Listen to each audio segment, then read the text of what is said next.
ይህ መራርና ልብን የሰበረ ሐዘን በዚህ ቤት ውስጥ ጥላውን ያጠላው የበርካቶችን ሕይወት እየቀጠፈ አካል እያጎደለ ንብረትንም እያወደመ በቀጠለው አሰቃቂ የመኪና አደጋ ነው። ጠዋት በሰላም አብረው ቁርስ በልተው የተለያዩትን የቤታቸው ምሰሶ የሆነውን አቶ ሀብታሙ መንገሻን ድንገት ከጎናቸው የለየ ክፉ አደጋ ቢገጥማቸው ነው። ነገሩ እንዲህ ነው። ሀብታሙ ማየት የተሳነው መምህር ነው። ሚያዝያ 17 2017 ዓ.ም እንደተለመደው የዕለት ተግባሩን ለመከወን ወደ ስራ ለመሄድ በጠዋት ተነስቷል። ነገር ግን ስሜቱ ጥሩ እንዳልሆነ ለሚስቱ ነግሯታል። ወጣ ሲል ደግሞ አስካላለኝ አቢታው ዛሬ ሱፌን ነው የምለብሰው አለኝ። ምን አልከኝ ስለው ሱፌን ነው የምለብሰው አለኝ። ምን ነው ዛሬ ትምህርት ቤት ፕሮግራም አላችሁ እንዴ አልኩት። ምክንያቱም ሱፍ ሲፈልግ እሱ የሆነ ፕሮግራም ነገር ሴርሞኒ ነገር ሲኖራቸው ነው ሱፍ ስጡኝ የሚለውና ብሉ ስለማያውቅ ብዙ ጊዜ ባለቤቴ በነገራችን ላይ ጂንስ ሱሪና ሸሚዝ ነው መልበስ የሚወደው። ያን ቀን ግን ሱፍ ስጡኝ ስላለ ለምን ነው ሱፍ የጠየቀኝ ብዬ ስለው አይ መልበስ ስለፈለኩ ነው አለኝ። ምን ነው ትምህርት ቤታችሁ ውስጥ ፕሮግራም አለ? አይ ምንም የለም ቀጥታ ክላስ ነው የምገባው አለኝ። እኔም እንግዲህ ውስጡ የፈለገውን አልኩኝና ሱፉን አወጣሁለት፣ ሸሚዙ ሰጣሁት።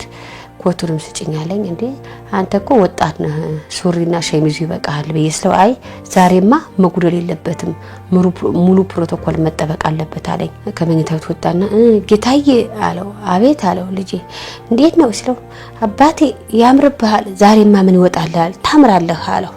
አሁን ሴቷን ብድጋልሽና አባ ጫማ ብቻ ነው እንጂ ማድረግ የቀረህ ያምርብሃል የኔ አባት ቆንጆ ነው አለችው።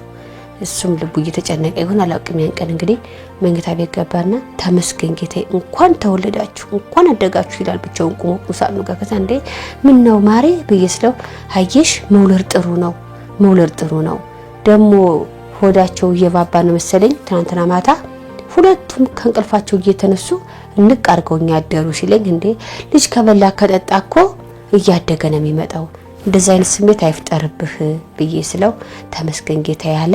ያን ዕለት መምህር ሀብታሙ ስራውን ጨርሶ ወደ ቤቱ እየተመለሰ መሆኑን እንዲሁም ወደ ሰፈር መቃረቡን ለባለቤቱ በስልክ ቢያሳውቃትም ይህ የስልክ ንግግራቸው ግን የመጨረሻው ነበር። ያን ስልኬ ነክቼ ሰዓቱን ሳይው 1 ሰዓት ከ30 ይላል እንዴ ሙኖት ነው ብዬ ደወልኩና ሄሎ ማሪ የደረስለው አስካልዬ ለወርድ ነው ደርሻለሁ አይዞሽ እሺ ደርሻለሁ ልጆቼ ተኙ አለኝ። አይ አልተኙ ስል እንዳይተኙ ራታቸውን አብያቸው አለኝ። እሺ አልኩና ስልኩን ዘግቼ ለነሱ ራት ልሰጥ 3 ጊዜ ሙሉ ሳህኑን ይዤ ላቀርብበት 3 ጊዜ ሙሉ ባዶውን መለሳለሁ። መድኃኒዓለም አልኩኝና ያችን እንጀራ አድርጌ ያው እንደዚህ እንዳያችሁ ቁጭ ብዬ ያቆረስኳቸው ውሃ ጠጥቻቸው አብልቻቸው ሲጨርስ ልጅ ሰዓት ሳይ 2:45 ነው ሲደውለው ጠራ። ሄሎ ማሪ ምን ነው ስል እኔ ማሪ አይደለሁም አለኝ። ወፍራም ድምጽ ነው። ውይ በስመ አብ ወልድ ወመንፈስ አባ እንደው ስልኩንስ ውሰደው እሱን የታርገው ነው አልኩት። ከዛ በኋላ ስለው ብሎክ ስንት ናችሁ አለኝ። እንዴ ሳታውቀኝ ብሎክ ምን ይሰራልሃል ባለቤቴ ብቻ እየታስቀምጠው ነው ሰው አለኝ ልላክለት መቶኝ ወስደው ስል ስልኩን ዝግት አደረገብኝ። ለካ የግቢው ሰው ሰምቶ ከግቢው ሰው አልፎ ብሎኩ ሰምቶ ይጨነቃልኝ አለ መንገር ማለት ነው።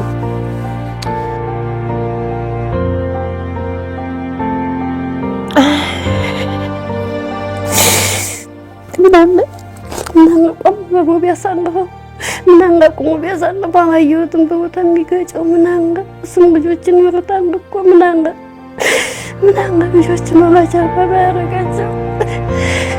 ወንድሜን በአይነስጋ ካየሁት 1 ዓመት አልፎኛል የምትለው ታናሽ እህቱ ዓለም ፀሐይ መንገሻ ናፍቆቴን ሳልነግረው መሞቱን ሰማሁ ትላለች። ቁጭትና ሐዘን በተቀላቀለው ስሜቷ የሰማው የለም ድፍት ብሎ የቀረው ወንድሜ የመኪና አደጋ በጣም ጨለማ ነው። በእኛ የደረሰም ማንም እንዲደርስ አንፈቅድም። በእኛ የደረሰ እንዳይደርስባችሁ ነው የምለው። ወንድሜ በጣም በዛ አልጠበቀውም ወንድሜ እናቴ ሪሞር እኮ ነው ስንታሳይ ወንድሜ ደሳን ነበር ወንድሜ ግን ምን አድርጋለሁ። ይህ መጥፎ አደጋ ለከባድ ሐዘን ቢዳርጋቸውም ለእግረኛ ቅድሚያ ባለመሰጠቱ ምክንያት የተፈጠረ አደጋ መሆኑ ይበልጥ ጎድቶኛል ትላለች ባለቤቱ ወይዘሮ አስካለ። እንደኔ ስለ እውነት በጣም የሚከፋኝ በጣም የተሰማኝ በጣም ያዘንኩት